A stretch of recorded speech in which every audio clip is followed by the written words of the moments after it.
Ekosistem merupakan sebuah sistem ekologi yang di dalamnya terdapat hubungan timbal balik antar organisme dan lingkungannya yang tidak bisa dipisahkan.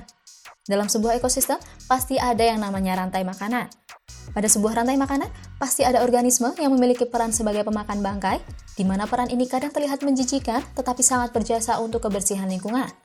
Berikut ini ada beberapa binatang laut yang memiliki peran untuk memakan bangkai yang ada di lautan. Binatang laut apa sajakah itu? Mari simak video berikut ini. Jangan lupa untuk like, komen, dan subscribe channel ini agar tidak ketinggalan info menarik lainnya, serta share video ini pada orang-orang terdekat kalian.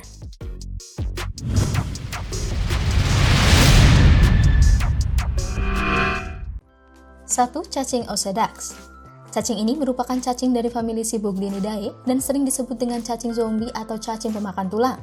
Pemberian nama tersebut bukan tanpa alasan, karena cacing Osedax ini akan masuk ke sisa tulang belulang binatang yang telah mati dan tenggelam di dasar laut.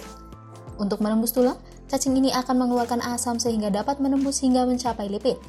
Ukuran dari cacing ini tidaklah besar, hanya sekitar 2 hingga 7 cm saja, tetapi hidupnya akan bergerombol satu sama lain. Penentuan jenis kelamin pada cacing ini terbilang unik, karena jenis kelaminnya akan ditentukan oleh lingkungan di mana mereka hidup. Larva cacing yang menempel pada tulang belulang maka akan menjadi cacing betina. Sedangkan larva cacing yang menempel pada tubuh cacing betina yang sudah matang maka akan menjadi cacing jantan yang ukurannya sangat kecil. Biasanya pada satu cacing betina terdapat hingga 100 cacing jantan yang menempel di sekitarnya. Dengan adanya cacing Osedax dapat bermanfaat untuk membersihkan tulang belulang binatang yang ada di dasar laut. 2. Lobster. Lobster merupakan binatang laut yang memiliki capit dan biasa digunakan untuk mencari makan karena pada capitnya terdapat sebuah reseptor perasa untuk mengidentifikasi makanannya. Makanan utama dari lobster adalah tumbuh-tumbuhan laut dan berbagai macam binatang laut yang ukurannya lebih kecil dari tubuhnya. Tetapi lobster juga akan memakan bangkai-bangkai yang ada di lautan sehingga dapat memainkan peran untuk membersihkan laut dari sisa-sisa bangkai.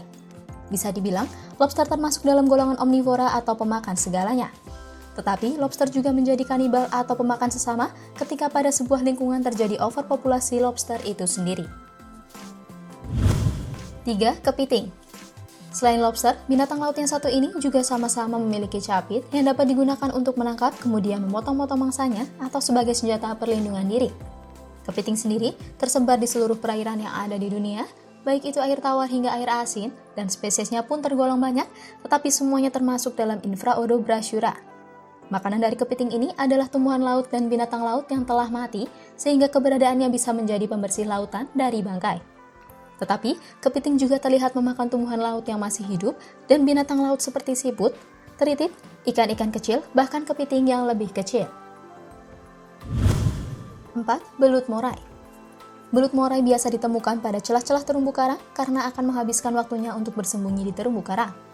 Untuk para penyelam, sebaiknya waspada terhadap keberadaan belut ini karena giginya yang tajam dapat dengan mudah untuk melukai tubuh. Biasanya, belut morai akan aktif pada malam hari untuk mencari makan. Makanan utamanya adalah moluska seperti cumi-cumi, sotong, gurita, dan udang. Tetapi, kadang belut morai terlihat memakan bangkai binatang laut.